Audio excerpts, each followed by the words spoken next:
రాష్ట్రంలో బీసీ నినాదం క్రమంగా బలపడుతోంది. ఈ మేరకు కాంగ్రెస్ పార్టీలో ఎమ్మెల్సీగా గెలిచిన తీన్మార్ మల్లన్న గారు బీసీ నినాదాన్ని ముందుకెత్తుకొని ఆయన వడివడిగా బీసీలకు రాజ్యాధికారం కావాలి అనే అంశంపై పెద్ద ఎత్తున సొంత పార్టీ ఆదేశాలను ఆయన ఏమాత్రం పట్టించుకోకుండా బీసీలకు రాజ్యాధికారం దక్కాలి, బహుజనులు రాజ్యాధికారం వైపు రావాలనే నినాదంతో ఆయన ఎంతో కష్టపడి ముందుకు సాగుతున్నాడు.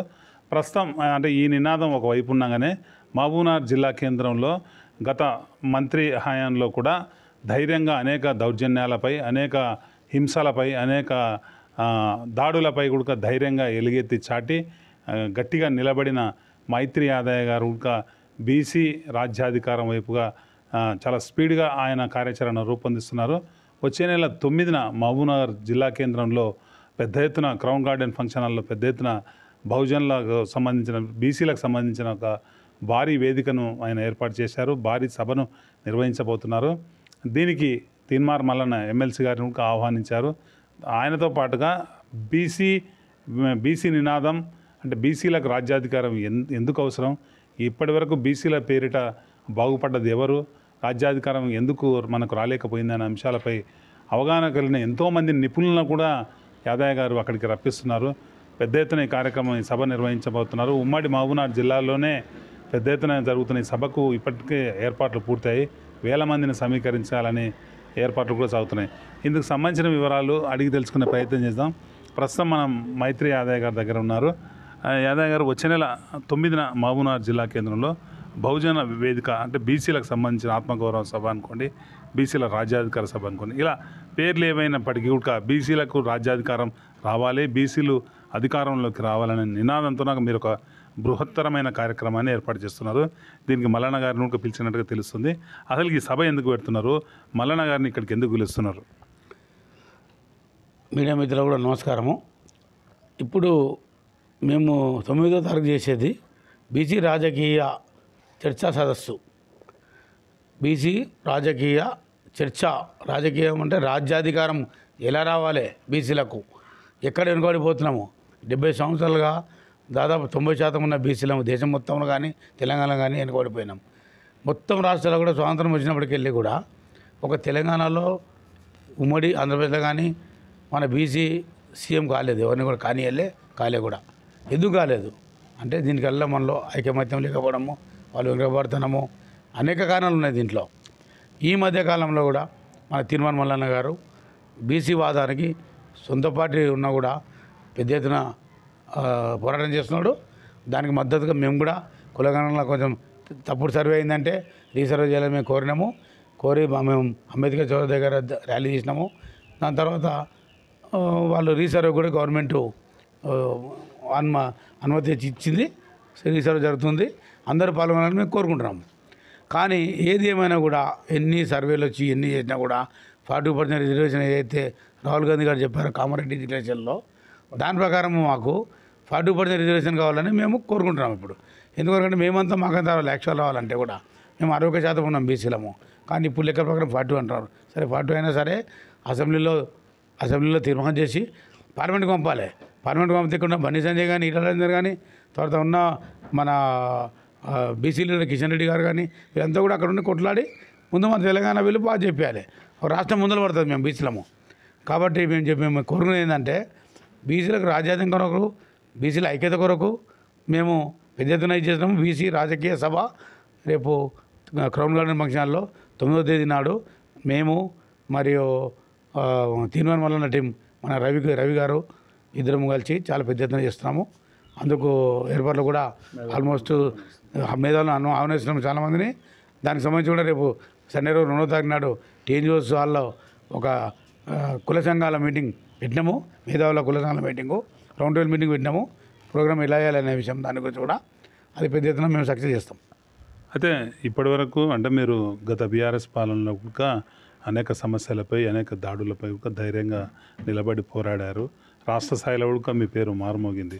అంతటి అంటే గొప్ప డేరింగ్ అండ్ డాషింగ్ గల మీరు రాబోయే రోజుల్లో ఒక రాజకీయ పార్టీలో చేరుతారని తెలంగాణలో ప్రజాప్రభుత్వం కాంగ్రెస్ పార్టీ ఏర్పాటు అయిన తర్వాత వెంటనే మనకు సమాచారం వచ్చింది. దీని విషయంలో కూడా మీరు అప్పట్లో కొద్ది సముఖత చూపించినట్టుగా తెలిసింది. అయితే అకస్మాత్తుగా మళ్ళీ మీరు దాన్ని వాయిదా వేసుకున్నారు, కాంగ్రెస్ పార్టీలో చేరలేదు. కానీ కాంగ్రెస్ పార్టీ అమలు చేస్తున్న బీసీ వెల్ఫేర్ కానీ బీసీ కులగణన కానీ మీరు మెచ్చుకుంటున్నారు. అయితే ఇక్కడ క్లారిటీ ఏం కావాలంటే చాలామంది అడుగుతున్నారు, మీరు భవిష్యత్తులో తీన్మార్ మల్లన్న పెట్టబోయే రాజకీయ పార్టీలోకి వెళతారా, ఒకవేళ వెళ్ళకుంటే కాంగ్రెస్ పార్టీలో చేరుతారా, లేదంటే న్యూట్రల్గానే ఉండుతారా? ఈ సభ నుంచి ఏమన్నా మీరు చెప్పదలుచుకున్నారా?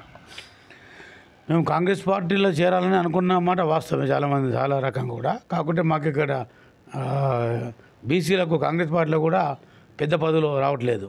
ఎందుకు రావట్లేదు అంటే, ఇప్పుడు మేము ఒక బీసీ మంత్రిని ఎదిరించి బీసీ మంత్రి తప్పులు చేసినా కూడా ఆయన ఓడగొట్టినాం. ఎందుకు ఓడించినామంటే, ఒక బీసీ మంత్రి తప్పు చేశాడు కాబట్టి బీసీల పైన అక్రమ కేసులు, అక్రమ నిర్బంధాలు, అక్రమ భూ కబ్జాలు, తర్వాత ఎవరికి స్వేచ్ఛ లేకుండా ఒకరికొకరు మాట్లాడుతుంటే వాళ్ళ ఫోన్ ట్యాపింగ్ చేయడం, ఇవన్నీ చేసిండు. మాలాంటి వాళ్ళని జైలుకు పంపించిండు. కాబట్టి మేము ఆయన కాదని మన ఎన్ఎం శ్రీనివాసరెడ్డి గారు నిజాయితీపరుడు, స్వచ్ఛీలుడు, కులమతాలకు అతీతంగా చేస్తారని వీళ్ళకి సపోర్ట్ చేసినాం.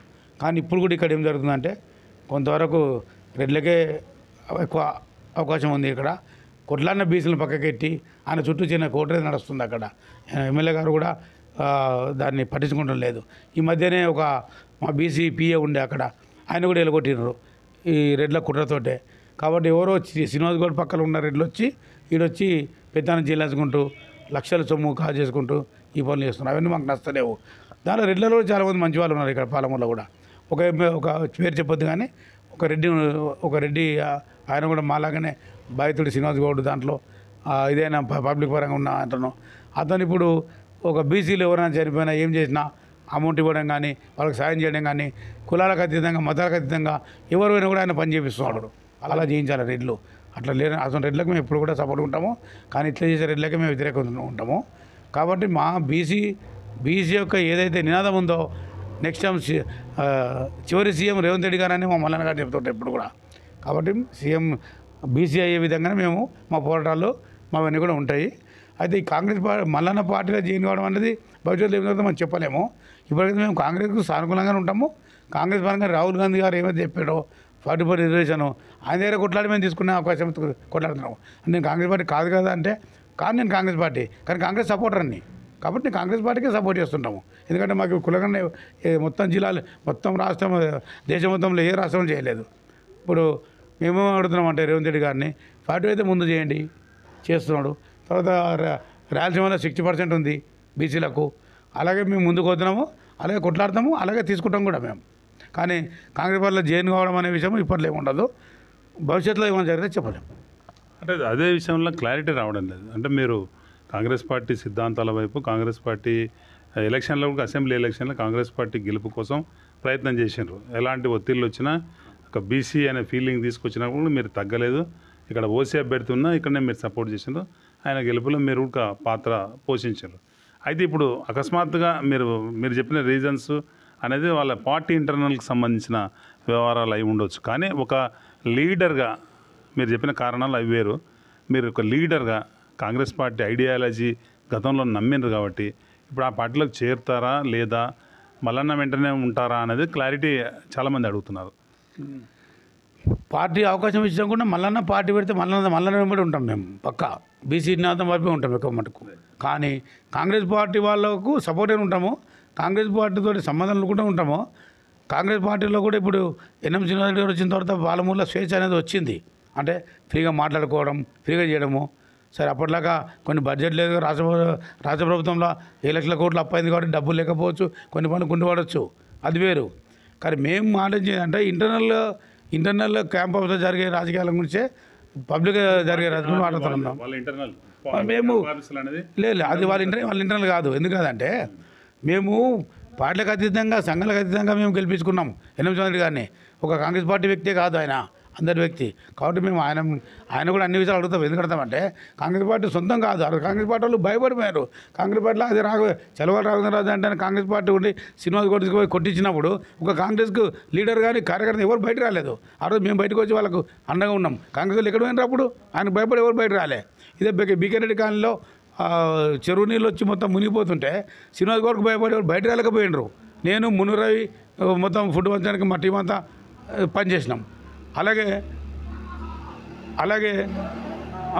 కరోనా టైంలో కూడా మాజీ మంత్రి శ్రీనివాస్ గౌడ్కు భయపడి ఎవరు కూడా బయట కరోనా పంచడానికి భయపడ్డారు ఆ కాలంలో. ఇదే కాంగ్రెస్ వాళ్ళు ఎక్కడ పారిపోయినారు ఆ రోజు? ఈరోజు కాంగ్రెస్ పార్టీ వాళ్ళు పారిపోయినారు. మేము ముందరుండి మేము మొత్తం ఫుడ్ గిడ్డ అన్నీ వంచినాం, ఫుడ్ గిడ్లు అన్నీ వంచినాం. మేము ఇన్ని చేంజ్ వాళ్ళం. మేము పర్సలేషన్ ఎట్లయితుంది? పర్సలేషన్ కార్యాలయంలో కాంగ్రెస్ పార్టీ కార్యాలయంలో మాట్లాడుకోండి, అది వేరే విషయం. క్యాంప్ ఆఫీస్ ఎమ్మెల్యే అన్నప్పుడు మా అందరి వ్యక్తి ఎమ్మెల్యే. అందుకొరకు ఆయనకు నిజాలు తెలియజేస్తాం, నిజాలు ఇచ్చేస్తాం. ఒకనొక ఆయన ఎమ్మడు అనుచరుడు 10,000 రూపాయలకు పారిపోయిన మనిషి శ్రీనివాస్ గౌడ్తో ఉన్న మనిషి ఈరోజు కోట్లకు పడిగెత్తున్నాడు. అదని కూడా ఎంక్వైరీ చేస్తున్నాం మేము మొత్తం కూడా. ఎవరిని వదిలిపెట్టే సమస్య లేదు. ఇట్లా కొంతమంది ఇదివరకు చెప్పినా కదా, ఒక రెడ్డి బాగా పనిచేస్తామని చెప్పేసి అతను రెడ్లకు మేము సపోర్ట్ చేస్తాం. ఎందుకు చేస్తామంటే కులాలకు అతీతంగా ఎవరిస్తారండి ఈ కాలంలో? ఇప్పుడు పరిస్థితులలో ఎవరిచ్చిండ్రు? ఎలక్షన్ టైంలో ఇచ్చారు. ఏం లేని మనిషి, ఏం హోదా లేదు కాంగ్రెస్ పార్టీలో. కాంగ్రెస్కు సపోర్ట్గా శ్రీనివాస్ గౌడ్ మాలాగానే ఓడిపోవాలి, ఆయన చేయాలనే కైసోటంలో మేము ఆయన సొంత డబ్బులు ఎక్కడికన్నా ప్లాట్లు నమ్ముకొచ్చి మా బీసీలకు అన్ని ఏరియాలు ఎవరైనా చనిపోయినారు, ఏమైనా హాస్పిటల్ అంటే లక్షలు 10,000 చనిపోయిన వాళ్ళకు, లేదా వాళ్ళ పనులు ఏమైనా ఉంటే చేపిస్తున్నాడు ఆయన. అసలు వాళ్ళకు మేము ఇది చేస్తాము. ఎన్ఎం చౌదరి గారు కొన్నిసార్లు తెలుస్తలేవు. ఎందుకు తెలుస్తలేవు అంటే ఆయన కోటరీ మంచిగా దాన్ని కూడా త్వరలోనే మేము హెచ్చరిస్తే మాట్లాడతాం కూడా సార్ దగ్గర కూడా మాట్లాడి ఈ జరిగే విషయాలను కూడా కొంచెం ఆపుతాం. ఎందుకంటే ఇప్పుడే స్టార్ట్ అయింది. మీరు చెప్తున్న అంటే ఈ చనిపోతే సహాయాలు చేసే వ్యక్తి మారేపల్లి సురేందర్ రెడ్డి అని మీడియాలో అందరికీ తెలుసు. ఎందుకంటే ఆయన చాలామందికి సహాయం చేస్తున్నాడు, చనిపోయిన కుటుంబాలకు అండగా నిలబడుతున్నాడు, చాలామందికి హెల్ప్ చేస్తున్నాడు. ఆ అంశం ఆయన గతంలో కూడా టీఆర్ఎస్కి సంబంధించిన బాధితుడుగానే మిగిలాడు. ఆయన ఆస్తులు పోగొట్టుకున్నాడు. ఆయన ఇక్కడ నుండి కొంతకాలం కూడా వెళ్ళిపోవాల్సిన పరిస్థితులు ఆ రోజు ఉన్నాయి. అది అందరూ ఒప్పుకోవాల్సిన విషయం. సురేందర్ రెడ్డి గారు ఇస్ వెరీ గుడ్, దాన్ని కాదన్న మనం. అయితే ఒకటి పాలమూరులో అంటే మళ్ళీ బీసీ నినాదం వస్తుంది. అంటే పాలమూరులో బీసీలో మళ్ళీ ఏకం కావాలి, పార్టీలకు అతీతంగా ఏకం కావాలి అని గతాన్ని మరిపించే ప్రయత్నం ఒకటి జరుగుతుందని ఈ మధ్యకాలంలో వినిపిస్తుంది. ఇది చెప్పండి చివరిగా. ఇది ఏం మాలిపోయేది లేదు. మేము బాజాబ్తా మేము అడిగినాం ఎవరినంటే డీసీసీ అనేది బీసీలకు ఇవ్వాలి. బీసీ కూడా ఎక్కువ మటుకు మెజార్టీ ఉన్న ముదిరాజులకు ఎమ్మెల్యే టికెట్ వచ్చేది ఉండే. మా ఎమ్మెల్యే ఎన్ఎం సింహారెడ్డి గారు ఇదే గ్రౌండ్ ఫంక్షన్లో మా పెద్ద విజయ్ గారు చేరే టైంలో మాకు మాట ఇచ్చిండు, ఎంపీ టికెట్ మీకు ఇస్తామని చెప్పేసి. మా సంజయ్ ముదిరాజుకి వచ్చేది ఉండే, రాలేకపోయింది. సంజయ్ ముదిరాజుకు రాలేదు. మళ్ళీ మా వెంకటేశ్వర కూడా రాలేదు, ఎన్ వెంకటేశ్వర కూడా రాలేదు. మా ఎక్కువ సమాజం కాబట్టి అడుగుతున్నాము బీసీలకు రావాలని. కాబట్టి ఇప్పుడు కూడా మేము బీసీలకు రావాలని మేము కోరుకుంటున్నాము. అయితే ఇప్పుడు ఇలా చేసే వాళ్ళకు కూడా మేము వ్యతిరేకం కాదు. రెడ్లకు అందరూ అనుకుంటారు మైత్రిరాజే మాట్లాడితే రెడ్లను మాట్లాడతాను. నేను మాట్లాడను అట్లా, తప్పు ఉంటేనే మాట్లాడతా, లేకపోతే మాట్లాడను నేను. వాళ్ళు చేస్తున్నారు అట్లా, సార్కి చెడ్డపేట చేస్తుంటారు. ఎమ్మెల్యే ఎన్ఎం శ్రీనివాస్ రెడ్డి గారు చెడ్డపేట చేస్తే మాకు అందరికి చెడ్డపేట చేసినట్లే. నేను చెప్పినాం ఎలక్షన్లో పోయి, శ్రీనివాస్ గౌడ్లా కాదు, ఈయన కబ్జాకోరు కాదు, ఇది కాదు, మంచి మనిషి అని చెప్పినాం మనం. ఇలా ఆయన ఎన్నుకున్న వాళ్ళు చేసినప్పుడు ఆయనకు చెడ్డపేట వచ్చినప్పుడు మేము దాన్ని ఖండిస్తాము. ఖచ్చితంగా కూడా మేము బీసీ వాదం పక్కన పోతాము. రాబోయే 2 అన్వాడ మామూనార్ అసెంబ్లీ అయినా కూడా ఇద్దరు బీసీలు అయ్యేటట్లే మేము ప్లాన్ చేస్తాం. ఇద్దరు బీసీలే కావాలని మేము అనుకుంటున్నాము. ఆ టైంలో ఏ పార్టీ అయినా కూడా బీసీకి టికెట్ ఇవ్వాలి 2. ఎందుకంటే బీసీ నియోజకవర్గం ఇది పాలమూరు. పసికలు కూడా మా మా కుల సంఘానికి సంబంధించిన సమాజ వర్గానికి సంబంధించిన 4 సార్లు మంత్రి అయ్యాడు బిజన్ శేఖర్ గారు, మరి సత్యమన్న, మన ఎర్రశేఖరు, డాక్టర్ బాలకృష్ణ. మామూనార్లో ఒక 6-7 సీట్లు బీసీ సమాజం కూడా ఉండే అప్పుడు. ఇప్పుడు లేవు, మొత్తం వాళ్ళే అయిపోయినారు. అయిపోయినారంటే ఎందుకైనా టికెట్లు అట్లా ఇచ్చిండ్రు. ఒక వాకిడి గారు ఒక ఎమ్మెల్యే గెలిస్తే ఆయనకి ఇంతవరకు మంత్రి పదవి ఇవ్వట్లేదు. ఈ కుట్రలు జరుగుతున్నాయి. ఇంకా ఇదేమో ఆయన మీద అలెన్స్ చేస్తున్నారు. ఎవరు చేస్తున్నారు? ఈ కొంతమంది ఎట్లా చేస్తున్నారు పని. దాని మీద కూడా పెద్ద ఎత్తున మేము పోరాటం చేస్తాము. అలాగే ఇంకా ఇష్యూలు చాలా ఉన్నాయి. ఇప్పుడు ఈ మధ్య కూడా చాలా దాంట్లో వస్తుంటే కూడా కబ్జాల కాడికి వస్తుంటే కూడా 2-3 ఇష్యూలు వచ్చినాయి మా ముందుకు కూడా. ఒకటి అక్కడ అంతరం దగ్గర మా ఎవరు బీసీల ల్యాండు ఒక రెడ్డి వాళ్ళు పైసలు లేకుండానే ఇది చేసుకున్నారు. 5.5 ఎకరాల ల్యాండు, దానికి పోరాడుతున్నారు. తర్వాత ఇక్కడ మద్దూరులో ఎవరో రమేష్ రెడ్డి అన్న ఒక ముదిరాజ్ బిడ్డని తీసుకొని కొట్టిపించింటారు, 3rd డిగ్రీ పడగించారు. ఆ సీఐ మీద ఎస్ఐ మీద కూడా వాళ్ళు కూడా మీటింగ్ వస్తున్నారు. వాళ్ళంతా కూడా పెద్ద ఎత్తున చేస్తాం. అంటే ఎవరికి ఏమైనా కూడా మేము ఎటువంటి పరిస్థితుల్లో మేము ఉంటాము, ముందర ఉంటాము. కాంగ్రెస్ పార్టీకి అనుకూలంగానే పనిచేస్తాము. కాంగ్రెస్ పార్టీ సపోర్ట్ మాకు చేయనప్పుడు మేము ధైర్యం చేసుకుంటాము. ఇప్పుడు మాకు బీసీలకు ఇప్పుడు కులగారు కూడా ఫస్ట్ చేసింది మా డిమాండ్. తర్వాత వచ్చేసి మాకు ఇప్పుడు 40% రిజర్వేషన్ చేస్తాం. ఈ అసెంబ్లీ ఎలక్షన్ సెషన్స్ మార్చి తర్వాత పెట్టేదాంట్లో అని చెప్పారు మాకు. అందుగురించి మనకు సపోర్ట్ చేసుకుంటూ కాంగ్రెస్ ద్వారా చేద్దామని అనుకుంటున్నాం మేము. అయినా మళ్ళీ కూడా కాంగ్రెస్ పార్టీ కదా, వేరే పార్టీ కాదు కదా కాంగ్రెస్ పార్టీ. సరే కాంగ్రెస్ పార్టీ అదే షోగన్ నుండి షోగన్ మస్తు మందికి ఇచ్చిండ్రు. గాంధీ మళ్ళీ 11 నెలలకు ఇచ్చిండ్రు. మస్తు మాట రేవంత్ రెడ్డి కానీ ఇష్టం తిట్టిన వాళ్ళు కాంగ్రెస్ పార్టీ ఇప్పుడున్న మంత్రులైన వాళ్ళు కూడా తిట్టిండ్రు. మరి వాళ్ళకి నోటీస్ వచ్చింది, ఈయనకు నోటీస్ వచ్చింది. ఈయన బీసీ వాదన తీసుకుంటున్నాడు. అందువరకు మేము కానీ తీర్మానం మల్లన్న టీం కానీ పెద్ద ఎత్తున జన సమీకరణ చేస్తున్నాం. మేము ఇంచుమించు ఒక 5-6 వేల మందితో చేస్తున్నాము, చిన్నది కాబట్టి. మల్లన్న పెద్ద ప్రోగ్రాం మళ్ళీ ఉంటుంది. 1,00,000 మందితో మీటింగ్ పెడతాం. ఇప్పుడు కాదు, కొన్ని రోజుల తర్వాత. ఇప్పుడు చిన్న మీటింగ్, ఇది చిన్న మీటింగ్ ఇంపార్టెంట్ చేస్తున్నాము. ఒక 6,000 మందితో క్రమ ఫంక్షన్లో మేము దాని కార్యక్రమం చేస్తున్నాము. 7 తారీఖు నాడు దయచేసి బీసీలందరూ కూడా పెద్ద ఎత్తున పాల్గొనాలి. 9వ రోజు అందరూ రావాలని మేము విజ్ఞప్తి చేస్తున్నాం. ఇది మైత్రి యాదయ్య గారి ఒపీనియన్. తాను ఎప్పుడు కూడా రెడ్లకు వ్యతిరేకం కాదని, రెడ్లల్లో చాలామంది మంచి వాళ్ళు ఉన్నారని, కొంతమంది చేస్తున్న కార్యక్రమాల వల్లనే టోటల్ ఆ సమాజానికి మొత్తం కొంత ఇబ్బందికర పరిస్థితి ఎదురవుతుందని ఆయన చెప్తూనే కాంగ్రెస్ పార్టీ ఐడియాలజీ ప్రకారం నడుస్తామని ఎమ్మెల్యే ఎన్ఎన్ శ్రీనివాసరెడ్డి గారి సూచనలు సలహాలు తీసుకుంటూనే అక్కడ జరుగుతున్న కొన్ని విషయాలను ఆయన నోటీస్కు తీసుకొచ్చి వాటిని సరిచేసేలా సార్ నోటీసులో పెట్టి అవన్నీ సరిచేయించే ప్రయత్నం కూడా చేస్తామని, అదేవిధంగా మల్లన్న గారు ఇట్లా పార్టీ పెడితే తప్పనిసరిగా మల్లన్న వెంట తన ప్రయాణం కొనసాగుతుందని యాదయ్య చెప్తున్నారు. ఇది ఇక్కడ పరిస్థితి.